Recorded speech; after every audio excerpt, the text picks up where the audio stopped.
Hey, welcome back to the Vikings Playbook. And I know we're in the off season. It's Bears Packers that's going on in the background. So some of you guys might be watching that game, and we'll try to, if you're watching this, we'll also try to keep you up to date on the score. But exciting things. So Vikings Playbook podcast today. I have a special guest with me, and that's David Woods from the Skol State of Mind podcast. He's our special guest. And we're going to talk about various topics. We're going to talk about the state of the NFC North. We're going to talk about the Brian Flores situation, what to do at quarterback next year with J.J. McCarthy, what quarterbacks may be brought in. But David Woods, Skol State of Mind. Make sure you follow D Woods on social media. He's at Skol State of Mind on X. Go ahead and follow him.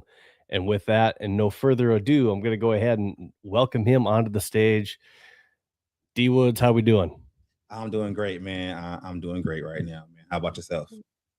I'm doing good. I'm recovering. Been sick with the flu almost all week with the family and everything. So we're all kind of recovering in the household, getting better. So we're on a much more positive track in the Hoik house. So um, as far as when we take a look at the Vikings and where we are today, um, we came a long ways as far as where we were in 24. And one of the very first things that we're going to talk about has to do with the state of the NFC North. And I know that you talked about some of that stuff with Paul Allen. You had Paul Allen on your podcast, and that was really cool to see. The fact that you had Paul Allen on there, who I've loved and watched. I was amazed. I tuned in. It was an amazing podcast for you having him on. But what was that like, having Paul Allen, voice of the Vikings, on your Right. podcast? It was surreal. Like I couldn't believe it. Like when he contacted me and we first started talking, I was still like, is this real? Like, is somebody playing me? Like I didn't know. So when we got closer and closer, just being nervous about it. But he kind of was understood I was nervous and calmed it down, and we kind of talked backstage before we went live, and it was just a great experience. Great experience. Now, it, you've been doing podcasting for how long now? Going on 3 years now. 3 years. That's what I thought. I had heard you and Paul talked about 3 years, and you live in LA, right? I live in California. I'm from LA, but I moved to San Bernardino. San Okay. Bernardino's like an hour and a half out from LA. Okay. So how did you become a Vikings fan? Well, I'm 41, so growing up Same. in yeah, so cool. So growing up in LA at that time, being a kid, teenager, whatever, we didn't have a team. There was no professional football team in LA at that time. Like Sure. the Raiders are gone. The closest one probably San Francisco or the San Diego Chargers at the time. So everybody kind of picked and choose, what team they wanted. And for me, I was playing running back at the time, like Pop Warner level, and my cousin was like a big Cowboys fan. And he was just like, hey, if you want to be a running back in the league and you want to go to the NFL, like, like a kid or whatever, he's like, you got to watch Emmitt Smith. So I'm like, all right, cool. Like the family we all, as a family, we come together and we're watching Emmitt Smith on Thanksgiving. Biggest mistake they could ever made, because that's that game Randy Moss went off. And Yeah. ever since that day, it was like, well, who's this number 84? Like, I like that team. And I, I looked at Robert Smith as one of my favorite players because he could actually catch the ball. He didn't have a lot of fumbles. Chris Carr is one of my favorite, and I've been a Viking fan ever since. That's just how it worked. Yeah, so it sounds like you and I like a lot of the same players, and of course, being the same age, we're coming up, we're watching all the same. Right. We watched AC and CC when they Yeah. were together. So that's just cool. So I mean, we came up in that same time watching the Vikings, so that's very cool. Now, we saw the Rams earlier play today, and they eked one out Yeah, they against did. the Carolina Panthers. And currently, like I said, right now, Green Bay and Chicago Bears going at it. Bears got the ball. They're up. The Packers are up 21-6. Yeah. Not really how I thought this game was going to go. With them having some injuries, I thought maybe that would give the Bears a bigger edge at home than what it seemingly has. Mhm. What about you? I took the Bears early because I thought the Packers was going to come in kind of limping, especially with Jordan Love and his injuries, and Josh Jacobs was kind of in and out the lineup, and with their defense not having Michael Parsons, and everything kind of runs through Michael Parsons. So I kind Mhm. of felt like, all right, Chicago, they can probably get one, they can win one. They're going to be at home. It's going to be a lot of high energy. They're coming in with not too many injuries right now. I mean, they just got Roma Doomsday back. So I'm like, okay, cool. The offense should be rolling, especially when they're running the ball. They just got smacked in the mouth, and it looks like they're not going to recover. And it seems like Caleb is dealing with some kind of ankle sprain right now. So So doesn't look. yeah, so I mean that brings us to our first topic. I mean, when we start looking at, the state of the NFC North and what's going on right now, I mean, man, bears are gonna bear, right? Yeah, So by the looks of it, you know, we're gonna talk about the state of the NFC North, past, present, and future. I mean, let's take a look at where we were last year to what happened this year. So we took a look at the standings, and we totally got flipped on our head here. yeah. So 15-2 for Detroit. Minnesota was 14-3. Green Bay was 11-6. All three of those teams made the playoffs last year. Mhm. Chicago was at the bottom of the basement. Now we go to this year, and these standings are completely flipped on their head. And Chicago's 11-6. And we'll talk about this, but and then Green Bay, they're a tie away from not making the playoffs. Chicago was potentially a game away, where if Minnesota wins that last game in Chicago, Minnesota's in the playoffs, instead of both of these teams. But in a crazy way, the standings completely just got flipped. In Detroit, who was, the darling of the league, if you will, last year, and was probably a big favorite coming into this year. Even with their coaching situation, they're now at the bottom of the basement, watching the playoffs, and they got a better draft pick this year than the Vikings will, and they're gonna have a fourth. They're gonna have a fourth place record to play against Okay, coming into 26. I mean, that's just wild. yeah, it's crazy, but that's what happens in football. That's why it's like when you talk about the 4 play schedule, like I don't really like hold that to vest so much because you never know what these teams are going to do the Mhm. next year. Like, hey, people can say like, oh, San Francisco, they had like a 3rd place schedule from last year because they had deal with a lot of injuries. But now you still have to beat the guys in front of you. Like it is what it is. Like it's football. Like you have to beat. And that's just what this guy just said on the comment right now. Basically, it's only 3 games, like 4 play schedule. It is what it is. Yeah, I mean, 4th place, it is 3 games, but, depending which division you're playing, Right. that could be a big thing. Yeah. So it does matter, depending on who you're playing, which division you're playing. If you're playing a weak division, uh, yeah, that matters. If it's top heavy, you Like know, the Vikings did last year. yeah, yeah. I mean, Yeah, let's I be know, I real. know. Let's be real. It'll They be nice yeah, they if you've taken a look, and I'll have to bring it up here at some point during the podcast. But if you take a look at our 2026 teams, and that's probably something we should talk about. Maybe we should get on a podcast some other time and talk about our 2026 schedule. But that's definitely something to talk about. So thanks for jumping on, Purple Jesus. Appreciate it. What Gil, up? what up, fam? Appreciate it. Yeah. Yeah, and Purple Jesus also says there's other 4th place teams that are like, all right, we get the Vikings next year. True. You're not True. wrong. You're not True. wrong. Yeah, true. True. All right. And then, all right. So we're going to go through each one of these teams. And when we start off with the Bears, they were 11-6 from worst to first. So why they improved? So they had a coaching change. Obviously, Ben Johnson coming in there was a big one for them, and their takeaway differential that was huge. They led the league in takeaways. So yeah, their takeaway differential was also number 1 in the league. So they didn't give up the ball more than what they took away. So they were number 1 in takeaways, and then still they were number 1 in the differential, and just their young talent emerging. We saw Roma Dunze really take a bigger step this year. And you could maybe say that DJ Moore took a step back. at the same time because Rome Odunze really kind of took more of that spotlight. But then at the end of the season, I think we kind of saw what Luther Burden could be in that offense. And so some of the questions for the offseason we'll get into too, but um, I think that's some of the things that I see of why they improved. And you can't talk about any of this without also saying Caleb Williams got better. I think one of the reasons why they improved the most is because they solidified their offensive line. If There you you look go. at That's also one. if you look at the year prior with Caleb, Caleb's elusive. He's gonna run around, he's gonna try to make plays, stuff like that. But Hmm. kind of like he was a sack maddening last year.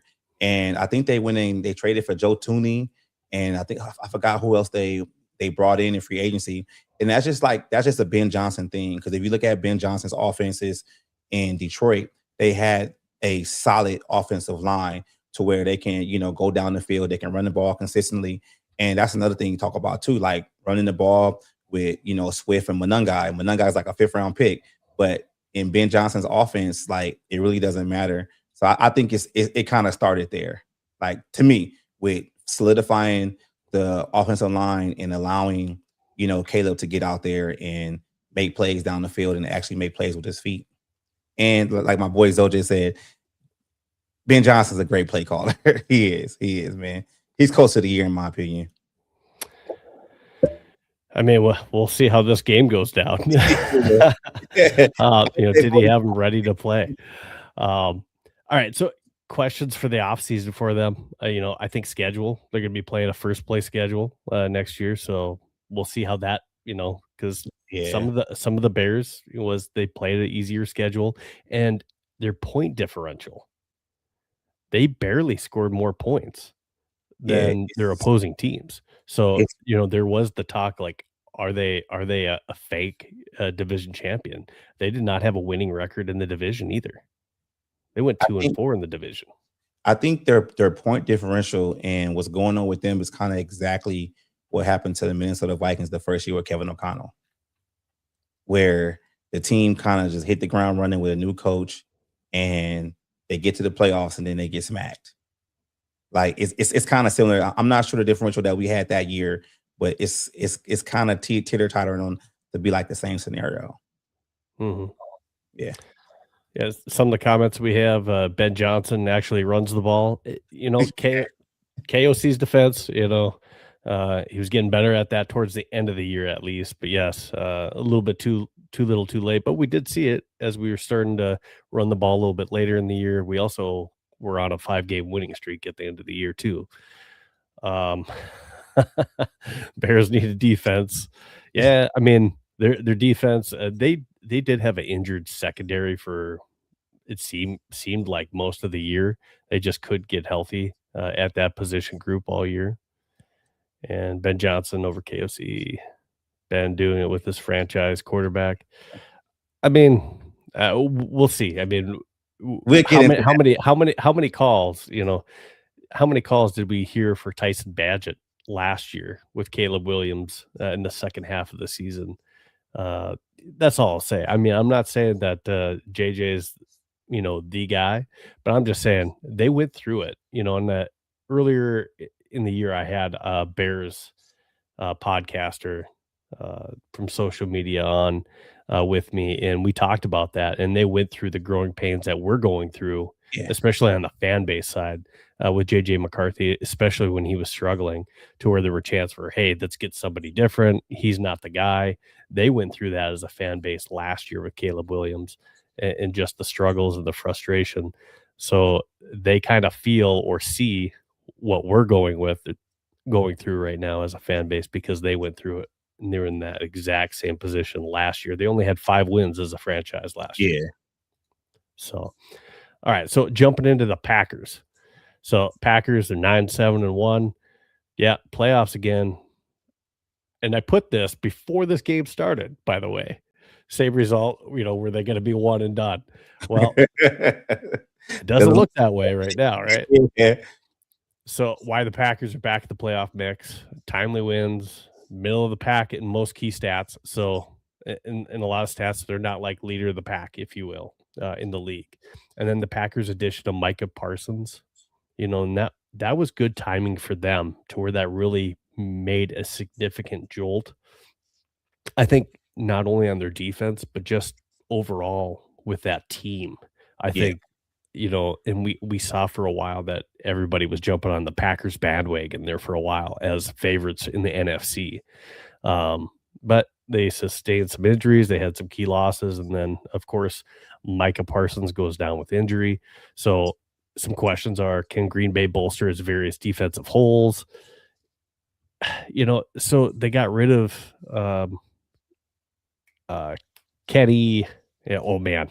Kenny Clark. Kenny Clark. So that's a big hole, Yeah, big and yes, you picked up Micah Parsons, but you also lost a pretty big cog in the middle of your defense on that defensive line. Kenny Clark is a really good defense. How many times did we say Kenny Clark's a problem? For us, stuffing everything in the middle, not only on the run, but also on the pass. I mean, he would just bully us up front, especially with our issues we had at center previously. But is Micah Parsons back to start with that ACL tear? I mean, usually that's a 9-month deal. He's probably not going to be ready to start the season next year. So what kind of problems does that cause for their defense last year? Obviously, they're doing okay without him right now.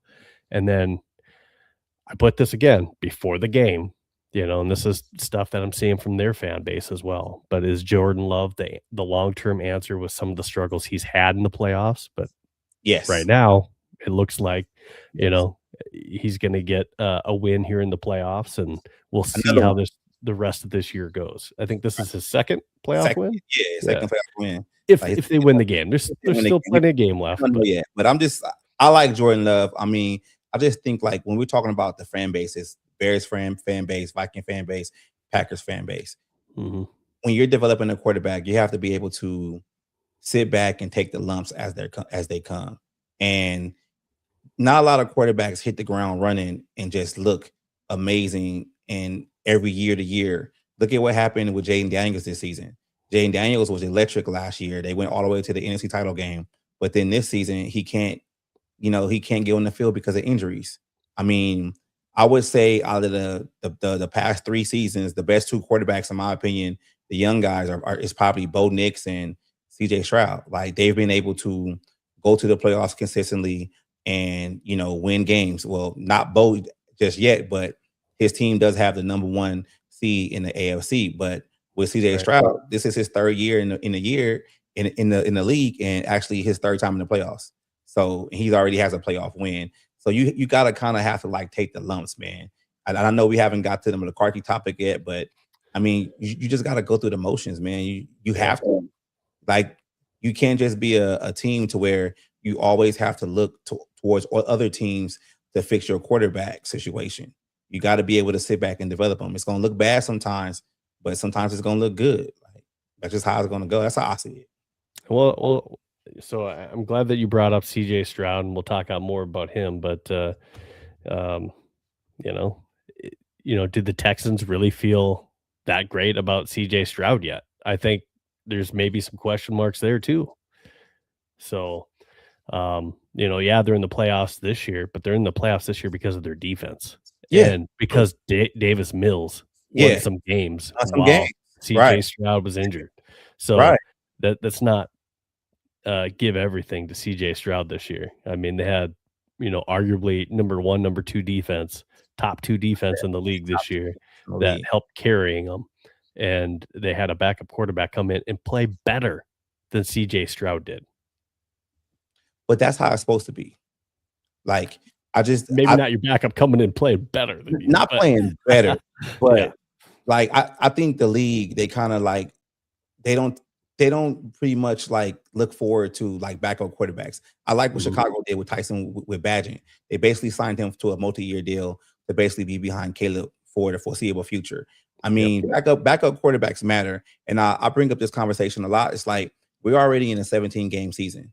What's going to happen when the league goes to 18 games and you lose your quarterback for more time? Like, teams are going to have to invest in backup quarterbacks. Like, it's a need. If the quarterback position is the go-to position in the NFL, you're gonna need to have two guys that can win you some games, not just one.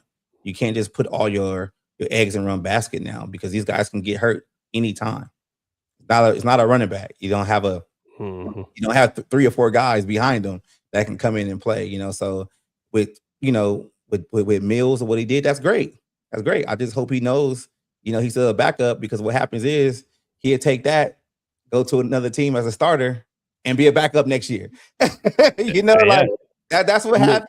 We see it happen so many times. Like sometimes it's okay to be a backup. And he's one of those players that, did he play himself into a potential starting position somewhere? I mean, we'll see. We'll see. Or at least a possible place where he can compete to be a starter. We'll see. I mean, he's one of those quarterbacks we'll talk about later. All right, looking at the Vikings, 9-8. We got salary cap trouble and quarterback questions, but factors at play for this year, the reason why we ended up 9-8, we had a strong defense. I would say arguably they were very undervalued from what they played all year based on the offense, because we lacked consistency, the ability to extend drives, and then our red zone efficiency for at least most of the year was not great. And that made Will Reichard shine even more, which he was awesome for us. But, that's one of the reasons why we're 9-8 is, we had JJ get injured 4 times throughout the year. He's in, he's out. We're bringing him back up. Wentz gets hurt and he's playing hurt. We got to bring in Brosmer in 2 different stints. One definitely didn't go well. And the other one, the defense really carried them in the game against Detroit, and then just missed opportunities that could have shifted their trajectory. Like I talked about before, if we beat the Bears in that second meeting, special teams, we don't allow Devin Duvernay to have a huge kick return. We made them go 3 and out, but they didn't need to do more than that. All they needed to do is run the clock and kick the field goal, right? So we do that, and we're actually in the playoffs. Yeah, we're playing today probably. now I say that, but I mean, if we win that game, the Packers are probably bringing their A game, for that last game of the year. Then we probably got to beat them out. But if we win that game, we're in the playoffs. Yeah, so questions for the offseason that we'll talk about is JJ McCarthy the starter in 2026? Yes. What kind of quarterback does the Vikings end up bringing in? Or do they bring in somebody to compete with JJ McCarthy, or do they bring in someone to help mentor and groom, but is also a really capable backup? So we'll talk more about that. Who is a salary cap casualty from this team? So what kind of impact does that have? Because we got about $46 million roughly we got to cut. And can Minnesota find success on the offensive side of the ball to help the defense out? And is Brian Flores back as the defensive coordinator? So there's some major questions for the Minnesota Vikings as far as what this team's going to look like in 2026. A couple of those topics with JJ McCarthy and Brian Flores we'll dig into a little bit deeper, but and we'll actually also dig into the salary cap casualty as well. As you saw, I had that when we started the video, but can we find success on the offensive side of the ball? I think we can. I think the big thing that really hurt us this year was being healthy. And you talked about it. It's a long season, but we started out the season not healthy, especially on the offensive line, and that really did not help things all throughout the year. Yeah, I think what I look at it as the offensive side of the ball. I mean, I know you don't have this on your list, but like I think you have to hold Kevin O'Connell accountable for this bad offense. And what I mean by that is like I never want to be a person that says people should lose their job. But what we're looking at right now in the past 4 seasons with the Minnesota Vikings with Kevin O'Connell, it's been the same story every year. If the offensive line isn't injured, they're not playing well. If the offense isn't, having a lead going forward, they're going 3 and out. The offense should be one of the top offenses in the league, especially with the talent on this roster. And maybe it's time to get different voices on that side of the ball. Maybe we need to bring in somebody that can help Kevin O'Connell run this offense, because maybe just defenses has figured him out right now, because the offense is just bad. I mean, I can contribute that to be McCarthy and Carson Wentz and even Max Brosmer. But at the same time, if you look at it, as a whole spectrum, it's kind of the same situation that's been going on for the past 4 seasons. Like that's what it's been. And does KOC say that, hey, I'm ready to move on and bring in somebody like a Mike McDaniels That to would be help him outrun the offense? great, but I don't know if KOC would want to do that because look how long it took him to actually simplify the offense for JJ McCarthy in like what week 12, week 13. Like, why should it have taken that long? You shouldn't have did that like week 2. That shouldn't have been a week 1 game plan for him to build on, not just give him everything that you would give a 7-year veteran quarterback. That just didn't make any sense to me. Yeah, and Wes Phillips is, he's really close with Wes Phillips, so is he willing to make that kind of a change, especially when, is Wes Phillips at fault because Wes isn't the one calling the plays, KOC is. KOC is. So it's hard to put that blame on Wes Phillips, right? I blame them all. I Yeah. don't. I blame it from Kevin O'Connell all the way down to the water boy. I do because it's like if you look at this team, outside of the wide receivers and maybe the defensive tackles, the interior defensive linemen, like there's really no real development on this roster. Like you just replacing young guys with veteran aging contracts. And when Kevin O'Connell's like constructed this offense, like you got Justin Jefferson, you got TJ Hawkinson, you got Jordan Addison, you traded for Jordan Mason, and you just 3rd and 1 and you don't use them. 4th and 1, you don't use them. I mean, to me, it's like it's malpractice to me. Like I'm a big guy to say like I blame Kevin O'Connell for his stuff and I criticize everything, but it's kind of like if you look at what Kwesi did in the offseason with bringing in Ryan Kelly, bringing in Will Fries, trading for Jordan Mason, re-signing Josh Oliver. You did all that to run the ball, and he didn't run the ball. Like that was yeah. No, I mean that was the number one to, skill Josh Oliver had. Yeah, absolutely. yeah, like you have to look at it like that. Like I just remember the press conference after the loss against the Rams and in Glendale, whatever. Glendale, whatever, when they was playing the offside or whatever. He basically said it like our interior offensive line let us down. And that's what they did in the offseason. I mean, you draft Donovan Jackson. Like, come on now. It's like you did all that to solidify the offensive line. And one of the biggest things that you need for a young developing quarterback is for him to be able to lean on a running game. Like he shouldn't have to be dropping back and passing so many times. And if you have 2 running backs like Jordan Mason and Aaron Jones, you could have been doing that a long time ago. That's what made me kind of like agitated about the situation because it shouldn't have came to that. And Gil says it, offense, one-dimensional, pass-heavy offense. We saw how good this offense can be when JJ was in quarterback in the second half of the season when we were sticking to the run, and when we were in 3rd and short type plays, we're giving it to our guy who's good in short yardage situations, Jordan Mason, and we're getting those first downs, and we're extending drives, and now we're balanced as an offense to where the defense can't just hone in on one thing, and JJ's not having to try to win it with his arm. So yeah, you're right on. And Gil, thanks for the comment as well. I mean, we're all thinking that. So yes, there is some blame absolutely for KOC to put on his shoulders. When we look at the Detroit Lions, our last one in here, from the best of the basement this year, why they regressed. Detroit was, hey, they only went 2-4 in the NFC North. That's going to be a problem if you can't win your inside your division. Losses to playoff contenders like the Eagles, the Rams, and the Steelers.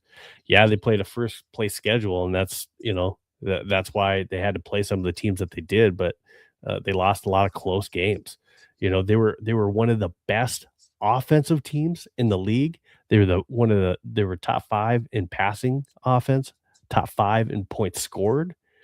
And this is a team that lost Ben Johnson as their offensive coordinator. They lost Aaron Glenn to the Jets. So they lost both offensive and defensive coordinators. And some of the, they're one of the most curious cases of why and I put 8-8. Sorry, they went 9-8. But again, why this team ended up 9-8 is just mind-boggling because this team had tools on defense. This team had the tools on offense. One of the best, gosh, in that, like I said, top 5 points scored, but this was probably a top 3, top 2 offense in the league almost all season. So man, I mean, some heads should roll on their end. But questions for the offseason, do more changes need to be made in the coaching staff? They already fired their offensive coordinator. So they at least did that. So they know that they have to change in that aspect. They're also talking about Mike McDaniels coming Yeah, into the Lions. I was about to That say would that. be scary. That would be scary for us, Yeah. especially if we don't have Flores. Yeah. So I Yeah. don't want that. And Right? can this team get back on top with a much easier schedule in 2026? I think that is absolutely possible next Yeah, it's year for them to go from worst to first next season. What say you? Oh, and I got to bring you back on. okay. Sorry about that. I think with them is if you look at them last year when they had Ben Johnson, they were able to get a lead. They were able to, make plays down the field. The offense was humming. The offense kind of kept the defense honest. Now you have a point to where you see Jared Goff getting rattled again. I mean, he's getting pressured a whole lot more. And that happens, but they need to just get to the point where they can get back to, hey, running the ball with both their running backs, going down the field. I think Sam Laporta missed a lot of time this year too. So, and you had guys retire also on the offensive line. So if they can fill some of those holes, they can be back to those Detroit Lions where they can be blowing guys out. But at the same time, it's like sometimes teams have your number. Sometimes you're good for a couple of years and that window closes. They could be dealing with that right now. Just a quick update. It's in the fourth quarter. You talk about sometimes teams have your number. Green Bay Packers. Yeah. They have the Bears number this year. They split during the season, but playing that third time is giving them the edge right now. It's 21-9. Doesn't look good. 13-29 left to go in that game for the Bears to try to catch up. And I'm rooting for the Bears. So, I always got to root against the Packers. So, all right. So moving on to our next topic that we have. All right. So the JJ McCarthy situation. All right. So JJ McCarthy, we know, hey, game 1, he wins against the Bears. Game 2, awful against the Falcons, gets hurt, and we get hurt 3 different times, a 4th time in that last Packers game, takes himself out of the game. But we go through at least a stretch of games, 14 through 16, that now we see actual growth and development. And yes, you actually said, Gil, when KOC said he dumbed down the offense, he, maybe not necessarily in those terms, but simplified. But yes, probably same terms, but simplified the offense, right? I gotta say this. Yep. Now we gotta stop throwing around the whole dumb down, simplify the offense. If you look at the offense, the problem with the offense was timing, because the tempo, offensive linemen had to hold their blocks too long. And some of you guys, are looking on my stream. You guys know I've been talking about this for the past couple of seasons with Kevin O'Connell and these long developing plays downfield. If you look at what made the Vikings offense a whole lot, more effective when Kevin O'Connell, quote unquote, dumbed it down, what he did is he got rid of all the extra stuff that wasn't needed. He got rid of the double motions, the double moves down the field, like all that extra stuff that was needed. And that's just what you have to do for your young quarterback. You have to allow the players around him. If you have a Justin Jefferson, who's arguably the best receiver in the league, allow him to beat one-on-ones. Allow him to break the zone coverage. You got TJ Hawkinson in the middle. You have to allow these guys. Kevin O'Connell got to the point where it was more scheme, not beating guys one-on-one. And that's what he actually meant by dumbing it down, by actually just going out there, running the ball, not too many double moves, and all that extra stuff. And that's what happened. But then once the team started winning, he went right back to that. And that's the problem, because if you look at the game, what was the game? I forgot, when Max Brosmer played, not the Seattle game, but the other game after the Giants. Look at what he starts the game. Detroit. He starts the first play of the game. He starts it with a double motion play action and 2 double moves down the field. that led to a sack. That's the problem. Well, Like, when your offensive line is hurt, you don't yeah, have enough time for some of those yeah, longer plays to you develop don't like that. exactly, like, that's the problem right there. Like, Mhm. you started the game with that, and that drive ended in a 3 and out and the sack on 3rd down. Then the second Justin drive, School is not Christian Darrisaw. He cannot hold up that long. yeah, it's just that's what I'm saying. Like, it doesn't make sense. Like, I just hate when people be like, "Oh, JJ wasn't ready. That's why he had to dumb No. it down." No, it's not that he wasn't ready. You can't do certain things when you don't have, the talent on your roster. You have to be able to coach for what you have. Right. Like, that's just how it works. So go ahead, man. I just get tired of people with the dumb it down situation. Like, oh, No, I JJ, like, nah, it's not the dumb it down. It's I more mean, to it than that. and you're right. He did do those things, and I think some of it was, obviously they were trying to change some of his mechanics Can't do that. mid-season. So I think some of that simplifying was also just, hey, play free. Don't think about that stuff. Play a ball. Yeah, Go out there, complete the pass. Whatever those changes were, that was working 14 through right. 16. So we did see. I mean, I don't want to call it that he played great now in that Packers game.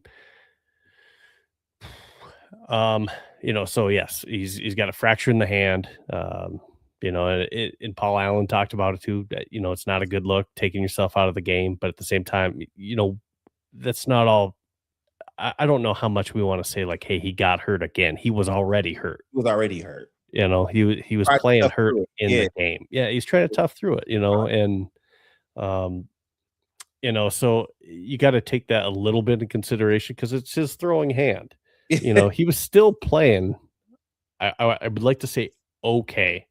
He made some questionable decisions. He had potentially 2 interceptions that could have went the other way, or 2 balls that could have been interceptions in that Packers game.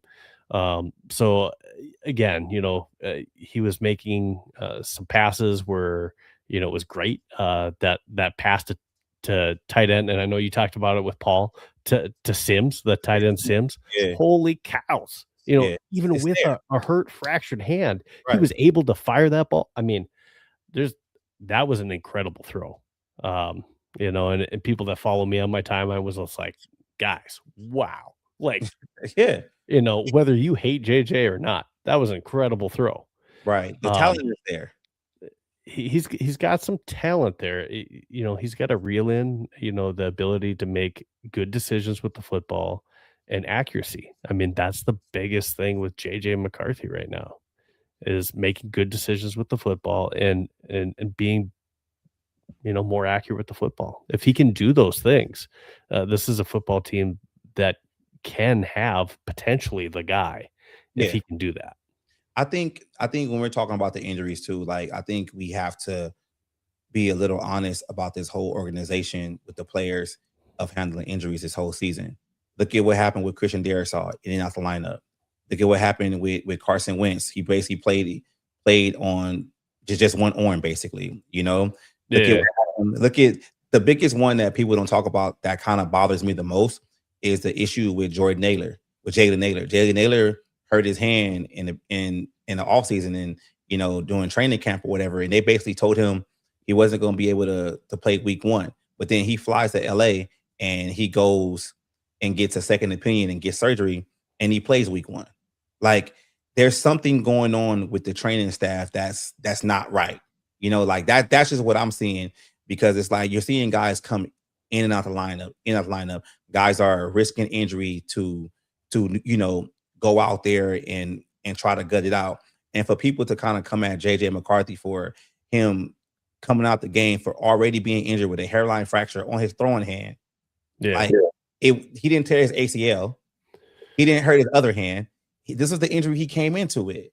And he just yeah. said he cut it out. Like, what's wrong with that? Like, people have this augmented reality of this, oh, everybody needs to be tough guys. Well, some guys aren't tough guys like that. Sometimes it's best that you might need to get with the medical staff and sit down sometimes. Like, I'm not saying nothing bad about McCarthy for actually trying to play it out and be a tough guy, and then he couldn't do it. Like, there's nothing wrong with that. Like, he didn't Yeah, hurt so him. You bring up a good point with The training staff, the training staff. So they got to Christian bring. Darrisaw, what was going on with Christian Darrisaw all year? They You rushed know, him. s- They they rushed. rushed him back, but then I'd rather just have him sit multiple games rather than what they were doing. And they kind of did the same thing with With Andrew Van Ginkel exactly. initially too, Yeah. where they were trying to play him like 9 plays a game Yeah. and snap counting, and then, hey, he's out the next week because he That's just couldn't go. Now, if you would what have I'm just kept saying. kept him out for a couple games, He would let be him okay. get completely healthy, because you I'm can't get healthy if you're going out there and you're just re-injuring yourself and you're Exactly. not giving it the time. So, absolutely. So whether that's training staff, combination of training staff and coaches making that decision, Because I uh, think they're scared. I think the coaching staff in general, both sides of the ball, is they're scared to play their young guys because they didn't spend enough time developing them. And what I mean by that is like if you look at Josh Metellus, he had a shoulder injury also. But if Josh mhm, Metellus doesn't play, who do you have to play? Jay Ward, Theo Jackson, right. guys that really, and you're already short at corner. So like, what are you gonna do there? Like, look at the Darius Hall situation. Like they could have went out there and got a better, swing tackle. They thought School was that, but then Mhm. they didn't develop him or try to get him up to speed the right way. Or I don't understand why they just didn't put Blake Brandel at tackle that whole time when you had everybody else healthy. He was brought in here. When Jurgens was healthy, Yeah, yes.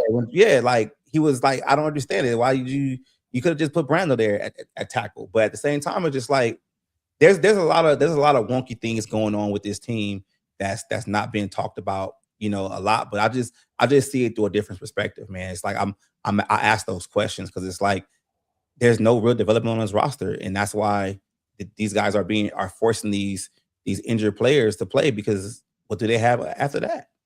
Who's their Yeah, backup? yeah, I mean, you talked about Theo Jackson. He seemingly lost his job to Jay Ward, Jay Ward. throughout the season, Mhm. and, just kinda getting back on topic with JJ McCarthy. So, JJ in the season that he had, did he do enough to show the progression, and the development that his trajectory should he be the starter, or what type of quarterback do you think the Vikings need to bring in? Do they need to bring in somebody to compete to potentially be the starter, or do they need to bring in a quarterback, to be mentoring and be a backup? Also considering where we are with the salary cap. You just need to get a good backup. Like if you get a good backup, you're gonna check all the boxes. That's what it comes down to. Like you can't go the offseason again just like you did last year, where you traded for Sam Howell during the draft. You find out Sam Howell can't play your offense, and then you wait until the season's about to start for you to sign Carson Wentz as your backup. You can't do that again. You need to go out there and make the backup quarterback a priority first. Mhm. That's how it has to be done. Mythic Plague says the leadership, meaning coaching and GM, screwed the Vikings with no good choices at quarterback instead of going with a very green quarterback. Very well. They thought JJ was more ready than what he was. So they definitely overestimated that situation going into the season. I think they played themselves. I think it showed that Kevin O'Connell and his coaching staff didn't really work with McCarthy as much as they said they would do was in the offseason. Because if you're talking about mechanics during the season, it's like, well, what did you work on during the offseason? Mhm. What did you work on? And then if you go back to the preseason and everything like that, like maybe that's the reason why you shouldn't have been playing him more preseason games. Like they were talking about the joint practices where we're looking good and everything like that. I mean, we don't see them because we're not the media and we're not, up in Minnesota. But I just asked the question, what was what were you guys doing? Like you had a whole joint practice against the New England Patriots. You couldn't see that his mechanics was a problem then. Like you Yeah. waited, like what is the like? That's just how I see it. Like what He's are we talking talking? about preseason, right? Yeah, it's the preseason. That's when you have time to do that. Like if it's mechanics, so you're telling me after the the Atlanta game, that's when you realized his mechanics was bad. No, you knew his mechanics was bad all along. You guys just didn't work on it. Yeah, so, Gil says that's not the question we should ask, Steve. Is this the type of offense KOC wants to run, or is he gonna go back to his old ways? He's gonna go You back to know, those days. he quite possibly will do that. I mean, he's shown that he likes to, we saw that during the season. You mentioned it earlier, D Wood. So, but Yeah, yeah, I do think it's a fair question to ask that, hey, did they think JJ was more ready than what he was? And just like D Woods and I just talked about here too, in the off season, I mean, there were plenty of opportunities to just to address figure some of out. those mechanics option. And same thing this off season. If JJ McCarthy is not working with Jefferson, Naylor, Addison, and Ty Felton, if he's not working with those receivers throughout the offseason to make sure that drops and being able to catch a JJ McCarthy fastball is not an issue during the season, somebody should be let go for not making that happen to make sure that those guys are trying to get together Yeah, with each other. yeah. I just believe like when it comes to McCarthy's development, like he can only do so much by himself, right? Like he needs some type of guidance, to help him out. I remember when reports came out about Caleb Williams and basically saying like, "Hey, these guys just put me in a room and told me to look at film." I kind of feel like, the organization for the Vikings did the same thing to McCarthy. Like they just put him in a room, gave him the playbook, and they never really like put him to the test when it was time to do anything. And then when the season came and the bullets are flying, it's like, oh, now we got to work on this. And that's just why I'm saying like there's changes that need to be made, on this offensive side of the ball, determining like the offensive coaches and that coaching staff, because it's like, what are we doing? Like, does KOC actually really need a bailout, but going to get another veteran quarterback just to bail him out? And I just believe like this though, like if you were going to do that, then why is he here? Like Yeah. if like think about it, like why is he here? And I asked this question. I'm gonna ask you to this, Steve. Yep. What's the difference from when Mike Zimmer left to right now? What's changed? Mindset. I think this team, if you want to talk playoffs, I mean that's not much there, right? I'm just saying But if you really think about it, like what's the difference? KOC is more player centric than Zimmer is for sure. Maybe. And I want to say that at least the mindset of Mike Zimmer, he was a little bit more I would say a little bit more brash and harder on the team. I think the team needs that right now too. So what I'm trying to say is this, though, right? When Mike Zimmer left, the team had a quarterback situation. Kirk Mhm. Cousins was there, and everybody knew Kirk Cousins wasn't the guy, for the foreseeable future. He wasn't a franchise quarterback. The defense was aging. You had offensive line issues. You had one great receiver, and you don't really know what you got left. I mean, we can say Addison, but he's in trouble, and he's coming off a down year, right? So if you look at the roster and you look at like the state of the franchise going forward, we kind of are in the same situation we were when we fired Mike Zimmer and Rick Spielman. Like the salary cap is bad. It's Like true. it's if you think about it, it's kind of the same situation. Like Mhm. we can say the culture is good and everybody likes each other, but you're not out there winning games. You're losing games. It's the same situation. Running game Yeah, is bad. yeah. And I mean, we gotta first we gotta get to the dance, right? So we Yeah, we gotta get to the dance. We gotta get to the playoffs, and then we have to be able to win playoff games. Mythic Plague saying it too. Hey, playoffs, we got to get there, right? playoffs. And we got some comments in here too, like Mike Zimmer is a better coach than Kevin O'Connell. That might be a conversation to be had, absolutely.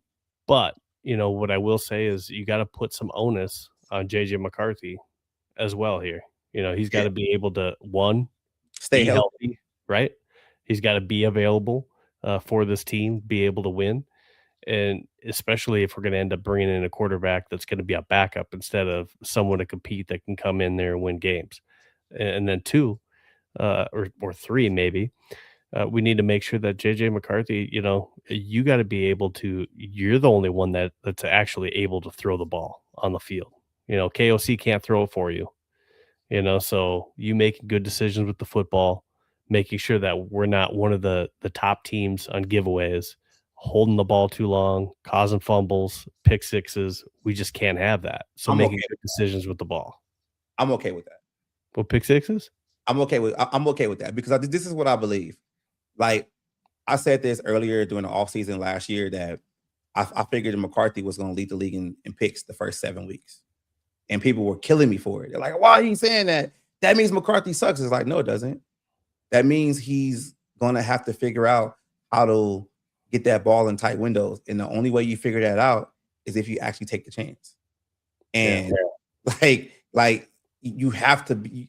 You can't get out there and get gun shy. You can't do it. And I just feel like I'm okay with JJ, going through the progressions, going through the growing pains. I'm okay with it.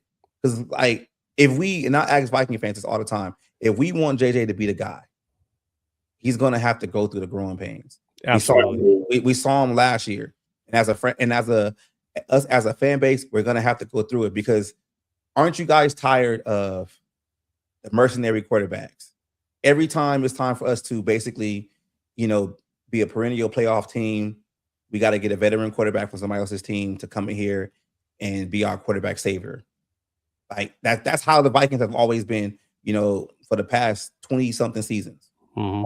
Like this is the first time we drafted a quarterback top 10, and let's see what happens. And I'm with you on that.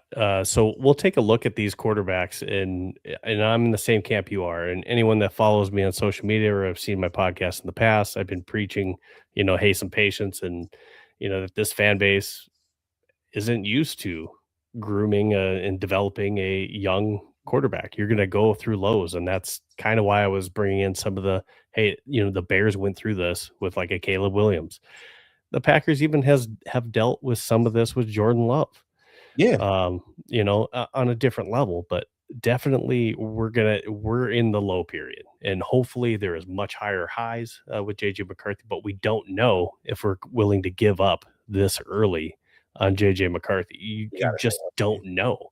Right. We won't know until probably at the end of next season of what we really have with JJ McCarthy. Right. So I'm with you. I'm in the camp that we should bring up somebody. Now, I'm not saying we can't bring in somebody to push him, but I think that firmly JJ McCarthy should be given the opportunity to again play again next year and show that he is or is not the guy. We traded up in the first round to go get him, right? So we gave away a little bit more draft capital to move up one more spot because we felt that confident that we needed to get JJ. Right. We didn't keep Sam Darnold, and we moved off of Kirk Cousins because we were trying to get a young quarterback. So if this is the direction that we went, let's stick to our guns and find out if he's the guy. And if we're wrong, we're wrong. And Steve, I gotta ask you this though, right? Kevin O'Connell was brought in here to identify, develop the quarterback for the future of the Minnesota Vikings. When I see fans talk about trading for Joe Burrow or Kyler Murray or any quarterback of the week, and I'm gonna say any quarterback of the week because I get tired of it. Any quarterback of the week. That's not the reason why McCarthy. That's not the reason why O'Connell was brought in here. You brought in a guy that was a quote unquote quarterback guru, and his job was to identify. And I'm gonna keep saying identify, develop a quarterback for the future. And this is the first time where he's actually tasked with developing a quarterback. Because if you look at all the quarterbacks he's had success with, not Carson Wentz, but Sam Darnold, veteran at that point. And he was in Shanahan's offense the year before. Kirk Cousins, veteran at that point. Like Matthew Stafford, veteran when he was with the Rams.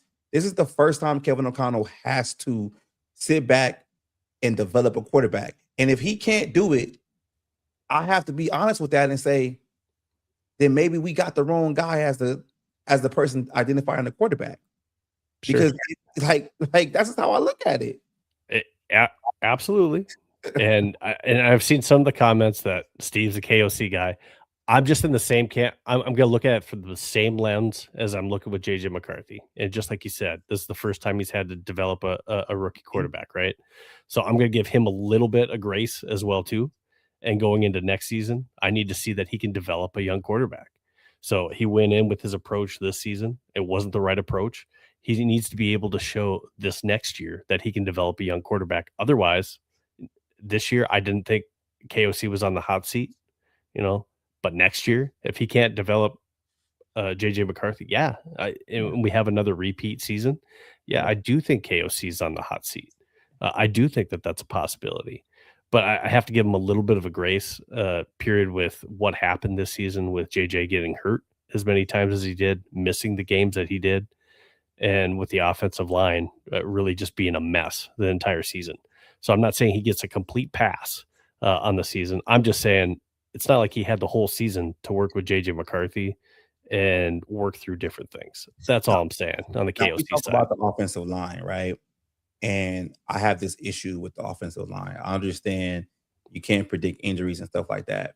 But if you look at the offensive lines, the linemen that the Vikings passed on or even traded away, that's 5 guys.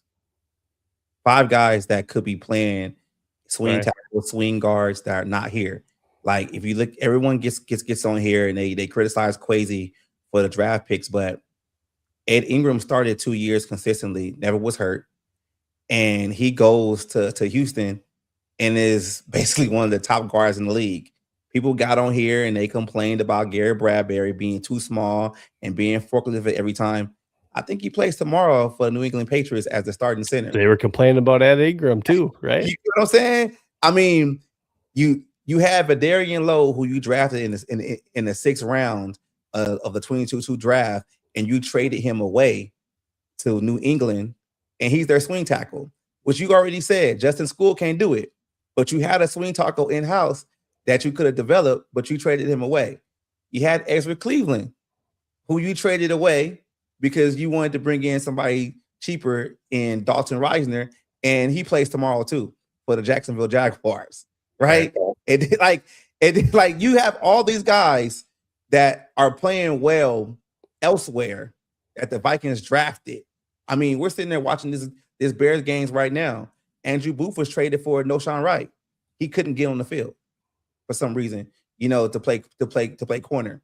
So it's kind of like, yeah, we can say that the offensive line was not healthy this year and everything like that. But if you think about it and we go back to every offseason, the offensive line, we've been talking about that. Like, when is it going to change? And I think the only why the offensive line is going to change if Kevin O'Connell changes the play calling.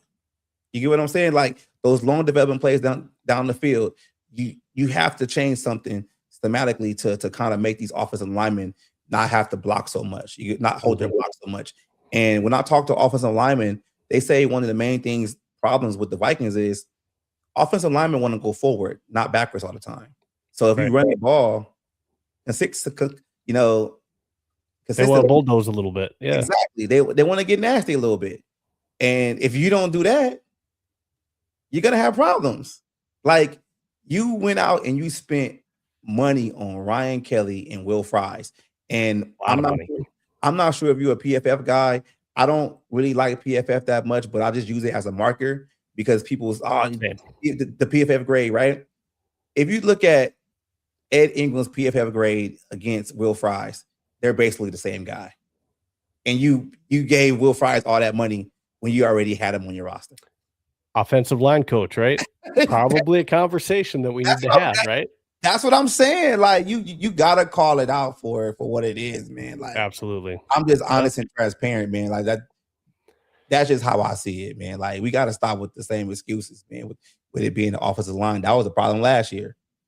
So if we got to pick out a couple guys from this list, not this list. If we got to pick out a couple guys from this list here, as far as who's potentially on the table and available next year, who do you like from this list?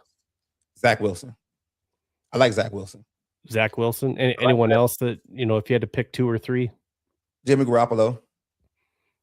And the reason why you're not seeing players on this like Joe Burrow is, let's be realistic. We're not seeing Justin Herbert on, they're not getting rid of those players. And I'm gonna put unless they're trying to ask for a trade and they're saying, hey, I want out. And that's what like they're coming straight out and demanding and forcing a trade. Those guys are not leaving their organizations. I'm gonna put a nugget in your ear, and I want you to think about this.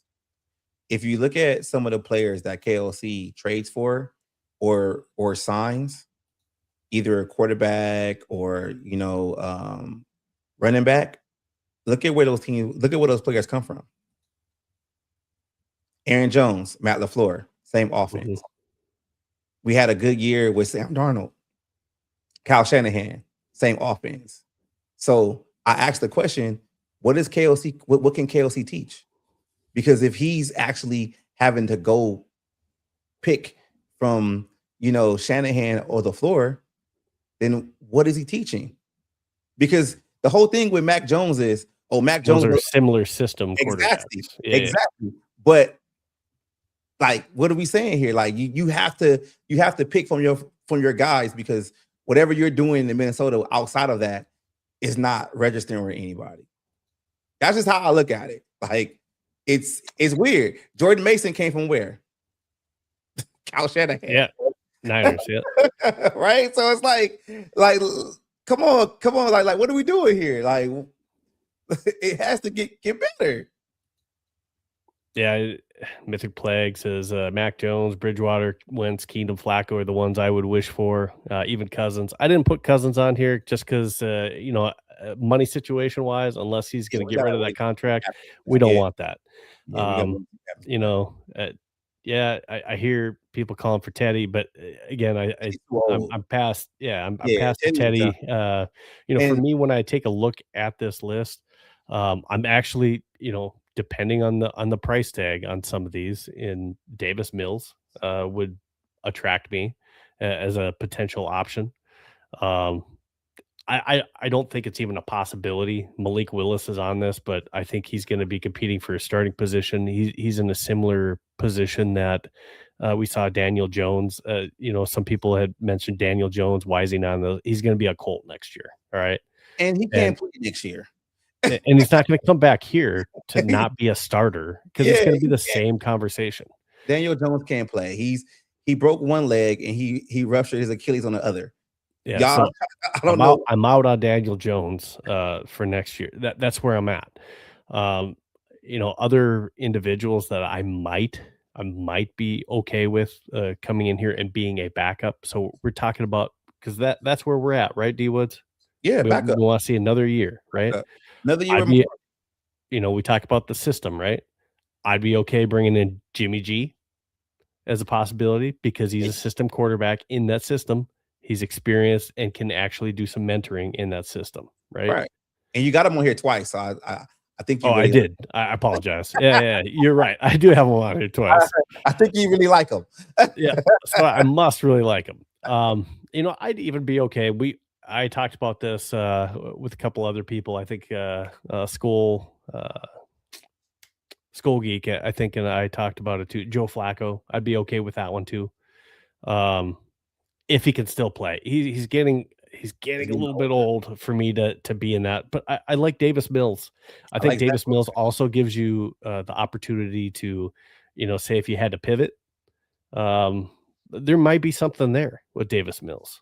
So that Rivers, no, sorry, in the comments. So those ducks I saw him throwing. Nah, I can't believe that went 3 games. Now, there's some guys on this list that I just feel like Jalen Miro, they developing him in Seattle. He's not going nowhere. Same. He's staying. These are names that have been brought up. Yeah. Tua Tagovailoa, he's left-handed.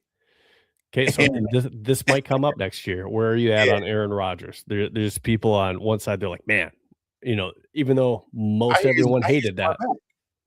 What's that? I hear he's going back to the Steelers, regardless of win or lose. I think he might as well, but let's just say that's on the table, because people are starting rumors again. Let's just say he wants to come to Minnesota next year. Aaron Rodgers isn't going to come here to be a back, so that means we're going to take another year, and we're going to say, hey, we're going to roll with Rodgers, and we're going to let JJ sit a year. Are you willing to do that? No. Okay. I'm like the main guys I like on this list. I don't really like Davis Mills. I think Davis Mills should stay where he's at. Spencer Rattler, I'm cool. Tua's left-handed because I, Mhm. I just believe like people don't understand how hard it is to develop left-handed quarterbacks. You have to Yep. switch everything, and like it's extremely hard. If Kevin O'Connell can't run the ball consistently, I don't think he can work with a left-handed quarterback. Kenny Pickett is cool, but I haven't seen him. Jameis Winston will be fun, but like the two guys I like off this list, man, is Zach Wilson and Jimmy Garoppolo. I gotta pause for a second. Aiden Chris, appreciate you, man. Yeah, Bears are coming back. I'm watching it too. Yeah, 27-24. yeah, Did yeah. the Bears just score? Yeah, they just scored, and they Okay, got so it's gonna be a Packers ball with 4:18 left to go. Bears need to get a stop. They got all 3 timeouts. Holy cow. All right, so we gotta pay attention to this a little bit on the side. yeah. Thanks, Aiden. I appreciate that. That's awesome. Hey, in the chat, I see Shaq in here. Shaq, you said Justin Fields. I don't think Justin Fields fits the mold for Kevin O'Connell. Yeah, same here. I'm out on him. Mariota, I don't like think that I don't mind him, but I just don't think he's this type of offense of a quarterback. I don't know if I don't know if that's a right fit. Yeah. As far as also somebody that can groom our guy. So So when you're asking about grooming McCarthy, how do you feel about Josh McCown? Do you think Josh McCown did a good job this year with Kevin O'Connell? Because if you look at the quarterback coach that was here before, and Greg Drudzinski, who's left to be the OC in Jacksonville, I'm hearing word that the preparation was not there this year, and some of that went out the door with him. And I'm just like, when we have this conversation about McCarthy, I just start to hear more and more things about them not preparing him the right way.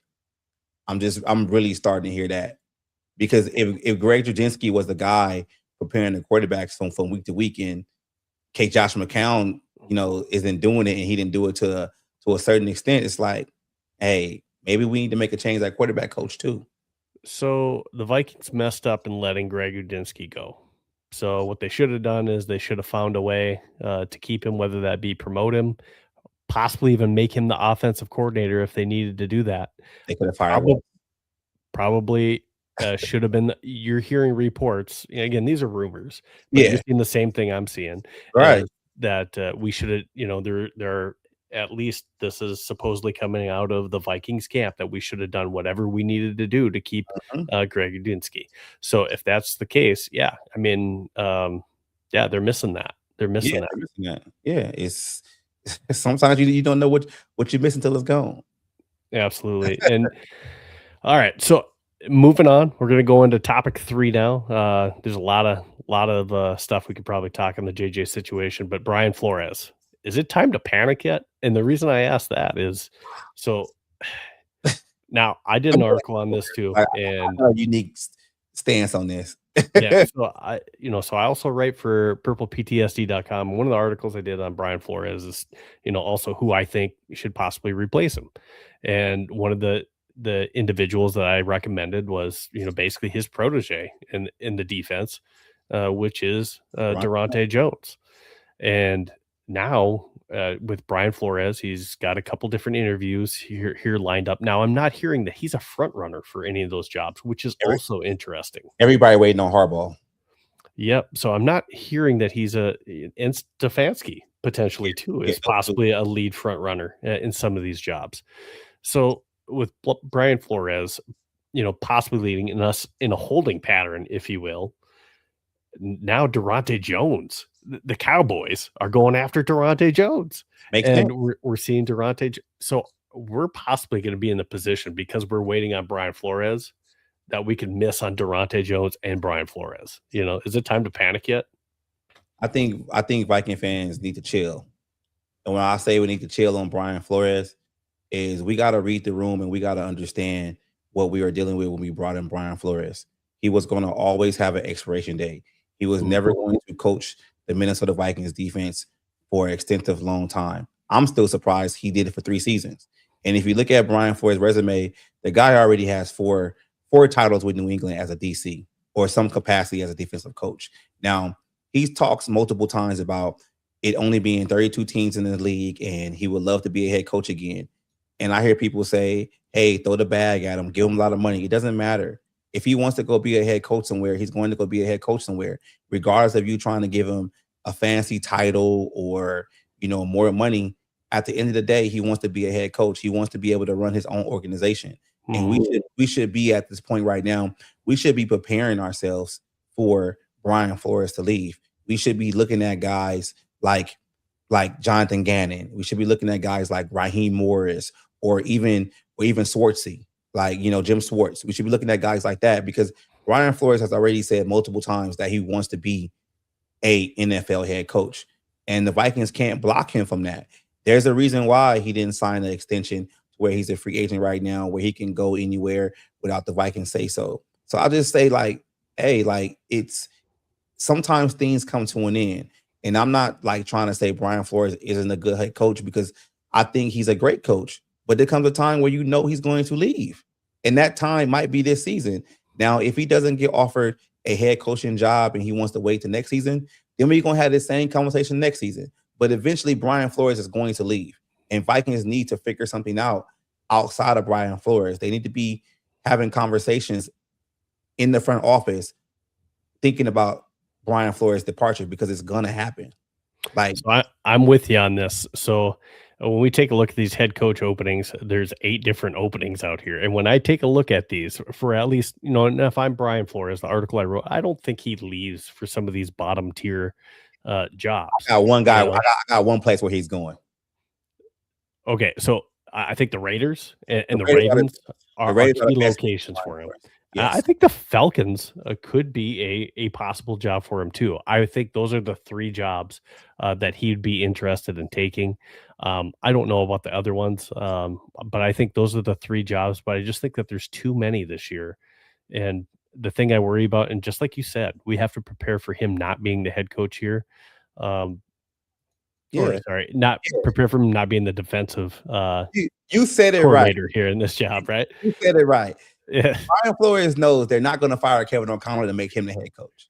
So the only way he's going to be the head coach here if Kevin O'Connell get fired, and that's not going to happen. It's possible next year. Next year, right? Unless he stays next year, but he, it happens. I just think if you look at what happened in Miami with Brian Flores, right? The owner wanted Tua. Tua wasn't ready yet. He didn't really like Tua as a quarterback, and he wanted more say so. The whole losing game situation, in my opinion, the best situation for Brian Flores will be the Las Vegas Raiders, because they have the first overall pick. They can either pick a quarterback there, and they have over $100 million in cap space, which meaning the holes that they have on their roster, they will be able to fill it. They will be able to get help on the offensive line. They'll be able to get a couple of receivers, a couple of defensive players, that Brian Flores would like, and they will have enough money to go out there and sign a top quarterback to basically mask over to be a stopgap quarterback for whenever they draft a quarterback. That situation is great for Brian Flores, because he will have full control of constructing his own team the way he wants to. And if you look at those other destinations, they already have quarterbacks in place. Baltimore already has Lamar Jackson. So Aiden Chris brings up Raheem Morris. You brought up Jonathan Gannon as well. Those are possible backfills. Taronte Jones is out there too. So those are different candidates. Now, the first question that I have is, should we be trying to hire a defensive coordinator? We know Brian Flores is shopping. Yeah. I would be shocked if we're not. Why are we not? And I get that he's still our defensive coordinator, but should we be trying to interview people right now? Yes. Because right now we're behind the game, and that's where I'm at. I feel like we should be holding interviews for Justin. I don't even know. Should we hire before he even takes a job? I think everybody's in a standstill right now. I think the Jim Harbaugh situation kind of shocked everybody and put everybody else on the back burner. We kind of knew Stefanski was going to get fired out there in Cleveland. But I think the first domino that has to drop has to be, where Jim Harbaugh is going to go. And I think once Jim Harbaugh goes somewhere, then we're going to kind of see like, hey, then we're gonna see Brian Flores have more interviews and stuff like that. But I just think like the whole coaching carousel is put on hold to wait and see what happens with Harbaugh. but not the defensive coordinator carousel. So what's happening with some of these other teams that need defensive coordinators, like the Cowboys, is they're getting whoever they want right now, and they're going to be able to offer Yeah, before but we're even done. yeah, but if you're a DC and if you want to be a DC under Harbaugh, or you want to be like Durante Jones, if they don't give him the money that he wants or whatever demands that he would want with the Cowboys, he might want to follow Flores. You know, like you never know. I mean, it's possible. I just think, with Durante Jones, I don't think he wants to be defensive coordinator under Flores. And that's only because I don't think he thinks he will be able to call the defense like when Brian Flores was head coach with the Dolphins. He called the Yeah. defense. So I think let's just say it doesn't go well for Brian Flores, the next head coaching gig. And if he's a defensive coordinator, it kind of like what happened previously with Kansas City. And man, I wrote about this and now I'm spacing on his name. But anyways, the offensive coordinator that used to be our running backs coach that was down there. Bieniemy. When Bieniemy went down there, and then when he was interviewing for jobs, they were like, well, you didn't even call the plays in Kansas City. Yeah. So it's the same thing with Durante Jones. If he wants jobs, future defensive coordinator jobs, people are going to say, well, you didn't even call the defense, Brian Flores. So how can we give you credit for that? True. So if I'm Durante Jones and I want to build my resume in my career, I probably want to go somewhere as a defensive coordinator, especially if I'm getting job offers where I'm going to be the guy and I'm going to get the credit for the defense that I call. And I'm going to get to call it the way that I want to call it.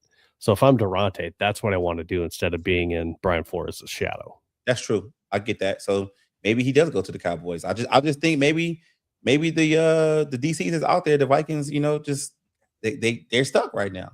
They stuck in the wait and see approach. But I think Flores might be gone. and do we get left out in the cold? Because we're waiting too long for Brian Flores, and then Brian's gone, Durante's gone, Raheem Morris is gone, Gannon's gone. Yeah, that could happen to us. Call Zimmer back. And it might be Mike Pettin who ends up as our defensive coordinator because all the options are gone. Exactly. Yeah, that is true. That is true. So, I mean, that's the only thing that I am panicking about is, to me, it looks like that could happen to us for where we are at right now. Now, if you have those options of those different defensive coordinator options, if Brian Flores does leave, Durante Jones, we'll throw Mike Pettin's name in there, Raheem Morris, Jonathan Gannon as an option, Jared Mayo. What's the name? Good. Now, I did hear one, and he's a defensive guy out of the Broncos, and I'm spacing on the name with the Broncos, but there's also a guy out there that somebody brought up to me, and I'm totally spacing on it right now. But anyways, there's some good options out there. I want to say it was Rhino from the Uncensored podcast had brought that up to me. But anyways, there's some different options. Who would you choose if Brian Flores is not here? Gannon. It's my first choice. Okay. I like Gannon a lot. I mean, he was already on staff under Zimmer back in the day. What he did with Philadelphia Eagles, even though he didn't get the chance to get the Super Bowl ring because he left, I think, he had a raw deal out there in Arizona. They quarterback can't play. So it's kind of hard for him, but he's at the top of my list. After that, I'm not sure if Jim Schwartz follows Stefanski, or even maybe he's offered the head coaching position, in Cleveland. You never know with that. But those two guys are like at the top of my list. Like, because those guys show that they can kind of mold offenses with different type of talent if Flores leaves. But just like I said before, maybe you want Flores to leave, so you won't have to deal with this next year. That's true. So and you bring up a good point. So now, if we do bring in Jonathan Gannon or Raheem Morris, do they not still have the same kind of want to be a head coach again? Well, Raheem Morris, he struck out twice. If he strikes out again, he'll never get a job again. So I mean, I hear you. I'm not saying he won't ever get a coaching job, Yeah. but he might have to sit, a couple of years before he can even think about getting another head coaching job because he got the Tampa Bay job early, flamed out, and then he rebuilt his career and was a coordinator in multiple places, and then flamed out again, in Atlanta. So I don't think Raheem Morris is going to be looking for a head coaching job anytime unless we go to the Super Bowl. Sure. And the defenses are good, and then everybody starts to poach I think in. for me, I like Durante Jones, maybe first, just because I think he would stick with the similar type of style as we're seeing with Brian Flores. I like Raheem Morris after that, and then maybe a Jonathan Gannon type guy. So that's kind of where I'm at. And over Gannon, I think Durante Jones has been in this defense. I think he knows the player personnel that we have, and he's been in that locker room. I think the players trust him as well. okay. And from everything I've heard, and the fact that you look at the Cowboys are trying to go after him too. So other people in the league, he was getting defensive coordinator, interviews even before this year. So this isn't the first time he's been looked at for it. So it's not like this is the first time he's been up for it. So and he's a very experienced position coach in the league as well. And you just don't know. These guys don't become defensive coordinators without being position coaches. It's not just so they got to start somewhere. I just ask you this: like, what is the defense going to look like next year?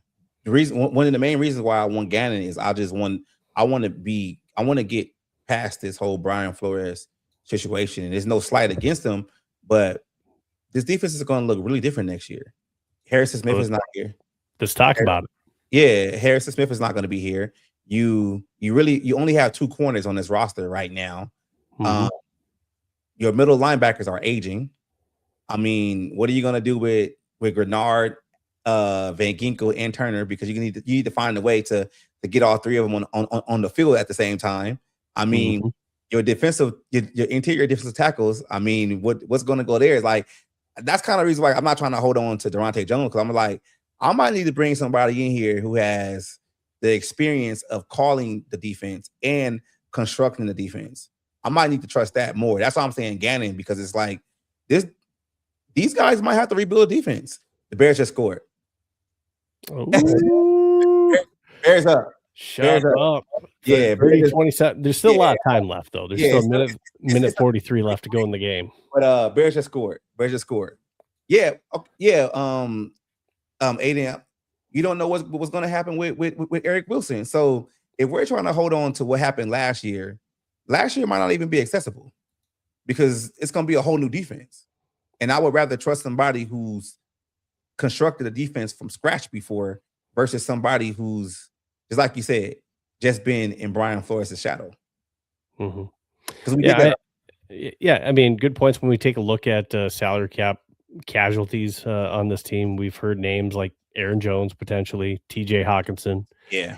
We've Javon Hargrave. We've heard his name, or possibly Jonathan Allen. Yeah. So I don't think both of them. One of them stays. One of them gone. So there's different arguments as far as Hargrave or Allen, which one has had a better year versus which one affects, which one's more easily able to drop their contract to be a salary cap casualty. But, between those guys, one of them are probably going to be gone next year. And that's, that's too bad. I mean, we brought them in on bigger contracts, or they're going to cost a lot next year. But like you said, are we good with Jay Ward, Theo Jackson situation?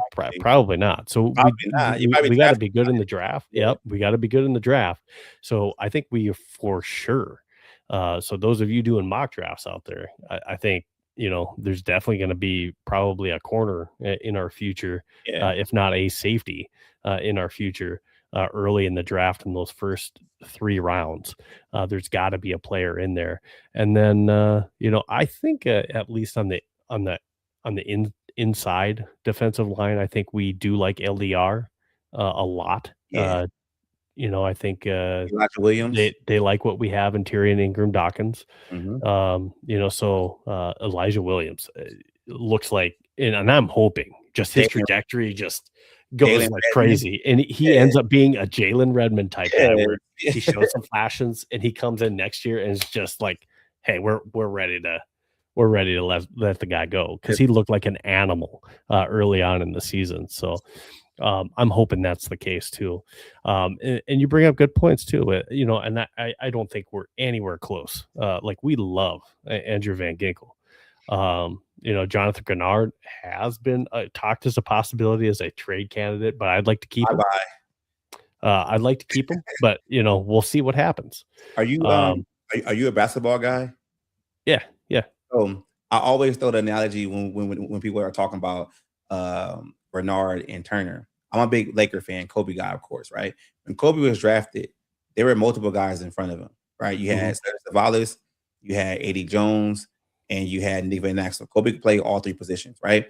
But he was always going to be that backup until you move those veteran guys for him to actually succeed. And even though he had his shortcomings, early in his career, but you had to give him the opportunity to play consistently. I just feel like Dallas Turner can be that guy, but we're never going to see him be that guy if Grenard is going to be in the way. Yeah, and if you're asking me to pick between Grenard and Van Ginkel at this point, Take a geek. I'm choosing Van Ginkel. Now, Grenard, he did a really good job in creating pressure. Just my issue this year with Grenard was just he didn't finish. We had way too many almost sacks. Although and I know you pay attention to social media too, JG, but I love you. It's just the finishing, man. We got to see the finished sacks. So I mean, that's a possible person on the chopping block as well. Yeah. So you talked about it, and someone else mentioned Eric Wilson. I think absolutely the way that he played this year, bring him back. Draft a linebacker too. Two of them. You still got to bring some young talent in there for the middle. Kobe King didn't turn out as we thought he may. We thought we'd see some playing time this year, and he's no longer on the roster. So that's the thing. Caleb Downs has been mentioned. Caleb Downs is going to be on the board when we get to pick. I have to say this right now. I'm looking at this Green Bay game. Matthew Golden is having a game right now, and he hasn't done anything all season. He's got his first touchdown of the year. Yeah, he looks like the number one pick that he was last year in the draft. Come on, kid. Keep going. Keep playing good. I know I'm rooting for a Packer, but he wasn't getting the opportunities. And he's getting them right now. He's playing good. I just don't like the number 0, man. Just get 10 or something like that. I hate the number 0 on the field. I don't understand it. I kind of liked when everyone saw him as a bust, but kid's good. He can play. Yeah, well, he got his first touchdown. We'll see what happens from here too. He's in his rookie season. Yeah, he's in his rookie season. That's interesting though. There's 55 seconds left to go in the game. Wright got hurt. Who just got hurt? I think Noshawn Wright got hurt. Oh, Noshawn Wright did. Ooh, I'm not sure if he's still out there, but it dropped it. Yeah, this game is gonna go to the wire. They're at midfield right now. They're at midfield right now. 55 seconds. There's plenty of time. They still got a timeout left too. A field goal won't win it. So, any other hot takes that you got that you want to talk about? I'd like to stay on until this game finishes. But we talked about the coaching, talked about Brian Flores, and we talked about JJ McCarthy, and cap casualties on offense. Yeah. All right. So a lot of people out there want to give up on TJ. I am not giving up on TJ. And the reason why I'm not giving up on TJ is, who are you going to bring in that's going to give you the same value that you're getting from TJ? Because people always look at it as the receiving yards and everything like that. TJ Hawkinson has become one of a better blocking tight end in this league. He has been. And what he's been asked to do, when it's concerning of chipping and stuff like that, I mean, it's kind of like with the quarterback carousel that the Vikings have had. He hasn't had the consistency, of a quarterback that can find him in the middle of the field and stuff like that. You saw with Kirk Cousins, and even with Sam, to a certain extent because he wasn't healthy, he was coming off an injury.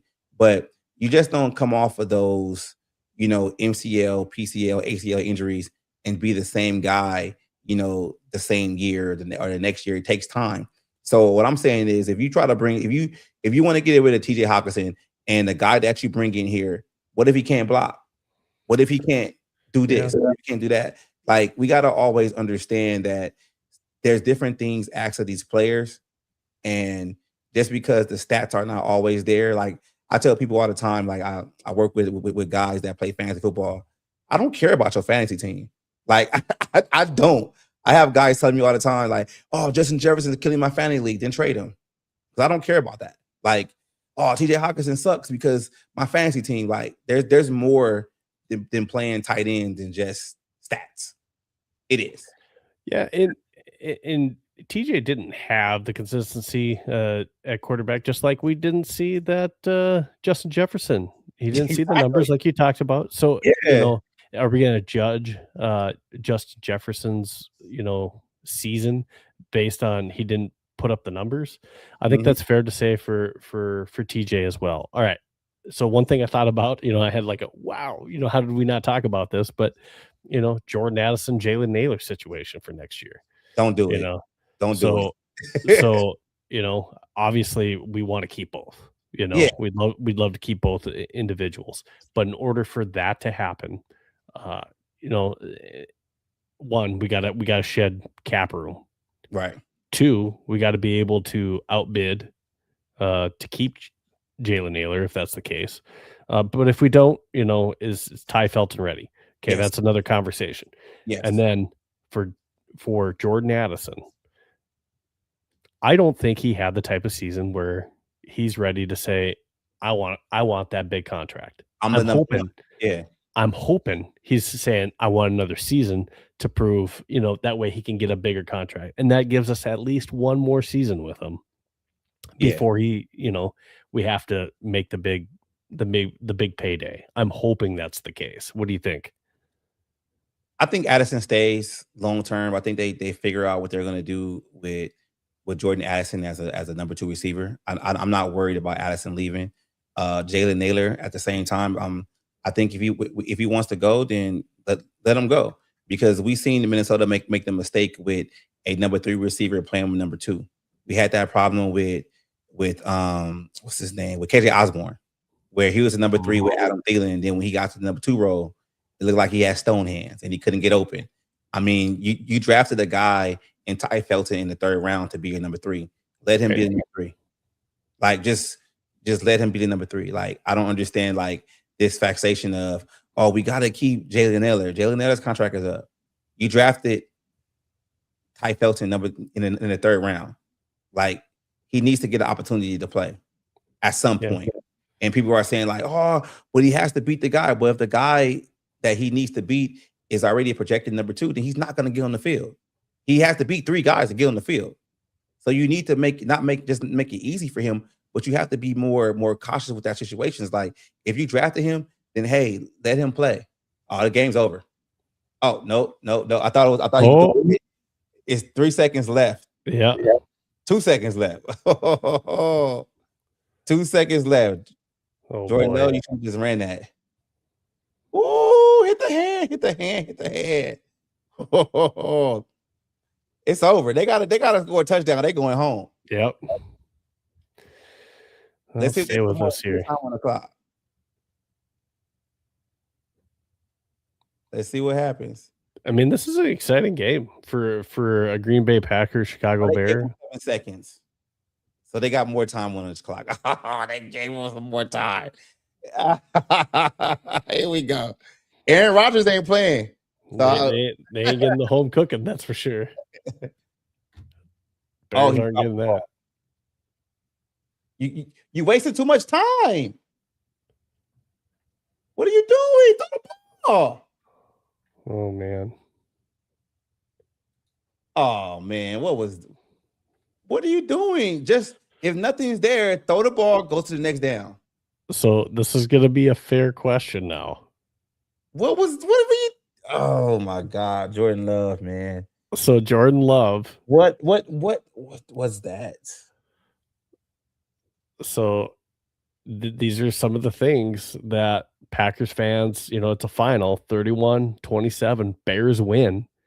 So this is a fair question for Packers fans, Now Jordan Love, it's hard to say. Yes, he threw for 4 touchdowns in this game, but he was also only 24 for 46. It's not like he was throwing the lights out in this game. So when we, looking, yes, I'm box score watching right now, so I get it. You have to watch the game type of deal. He didn't throw any interceptions, which that's kind of been his bugaboo. But this team wasn't able to beat, a division rival, Chicago Bears, and they had a huge lead. What was it, 21-6 at one point? And the kicker missed the kick, 2 kicks too. Yeah. So you blew this lead. The Bears come back and beat you in the playoffs, and you have the same result again as last year. So, I don't think that they're going to move off Jordan Love, but I'm sure there's going to be some more added frustration. They did not run the ball well in this game at all. Can't say this though. I gotta say this. Yep. This is one thing we gotta talk about as Viking fans.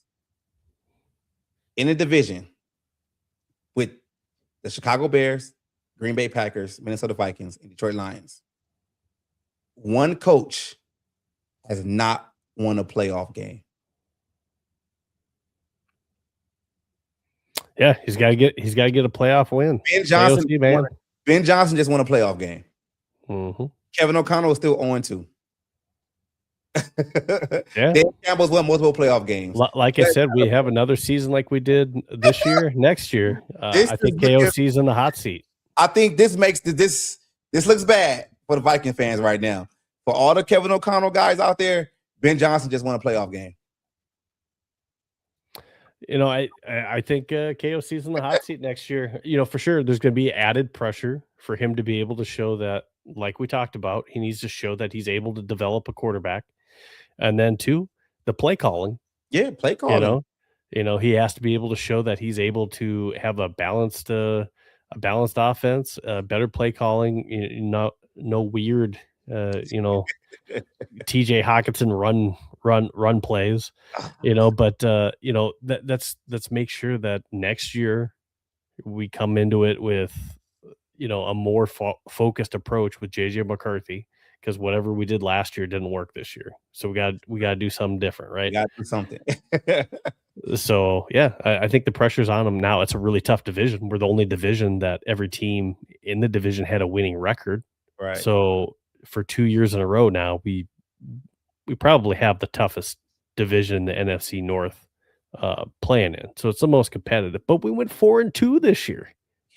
We went 4-2 against the division. So we showed that hey, we can win against those teams, even with the type of season that we had and the injuries.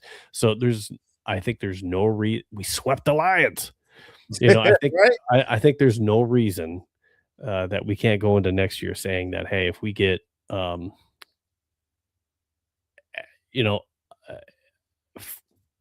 average quarterback play, or weeks 14 through 16 JJ McCarthy, if we get 14 through 16 JJ McCarthy type play for next season, there's no reason to say that, hey, we shouldn't be in the playoffs and be able to have an opportunity that, hey, KOC has to go out there and win a game. Yeah. Now, if he makes it to the playoffs and doesn't win again, I'm not saying, hey, he's gone. I think it depends on what type of a season we're having, type of deal, and who we're playing, how that game goes. Yeah. But if we don't make the playoffs, hot seat. I'm just saying, he's the only coach in the division that doesn't have a playoff win. If we're not making the playoffs next year, that seat's really hot, in my opinion. You can't sit down on it. It's so hot. Yep. I agree. Well, hey, I can't say enough. This has been great. You stayed on for an extra long time. This has been a long podcast, but anytime you need me to come, man, just let me know. You've been an awesome guest to have on here. I hope that we can do it again, vice versa. I'm more than willing to come on. everybody that's in the chat right now, subscribe to the channel. Try to take your channel and put it in the chat so everybody can click on it and subscribe. So if you're watching, just try to help the channel out. He's trying to grow his channel on his own right now. I know how that is, and I just think that everybody like right now, I would really appreciate if you guys just go ahead and subscribe to the channel. Check him out. Like, he got some good content out there. I'm just help him out, man. Please just subscribe to the channel, please. Appreciate that. Yeah. So I'm at Vikings Playbook on X, and at Vikes Playbook on YouTube. So if you can, go ahead and go to both of those and go ahead and subscribe and follow. Appreciate that. And if you want to catch any of the Vikings Playbook podcasts, please make sure that you set your alerts, and that way that you get notified every time that we have a show. I try to bring on other guests from other podcasts, and whether it be former players, coaches, or podcasters like D Woods. I'm always trying to give you a different look and different opinion. I hope to have D Woods on again. And at the same time, make sure that you're going ahead and subscribing, if you're not already, to Skol State of Mind, so you can follow D Woods and everything that he's doing on social media. And I appreciate you so much for coming on. We've had good chats even before the podcast, and I hope that we continue to do that. You've been just amazing to have on the show tonight. Appreciate it, man. Appreciate it, man. Anytime you need, even though you were rooting for them, we got to watch the Packers lose together. So great night. It's been a great night, right? I think I have the link. Let me see. I'm trying to see. Skol. Absolutely. See the channel link real quick. Hold on before you take it off. Let me see. I can Thank you, Mythic Plague. Appreciate it. There you go. Yeah, I see you. You got some guys that subscribe. That's cool. All right, let me see. Let me put it right here. So we do have a Facebook and Instagram too. I'm still trying to get those up and running. You can also follow this show on purpleptsd.com. I do some writing for them as well. And so check that out. We also have a cool Fantasy 15 FB on X. I do a Fantasy 15 podcast. You should check that out too. But other than that, Vikings Playbook. This is great. I hope to do this again. And thank you everyone that's watching, adding comments throughout the show tonight. This is great. And look forward to doing this again. Thanks again, D Woods. All right, man. All right, have a good night. This has been Vikings Playbook for D Woods and myself, Steve. We're out. Skol.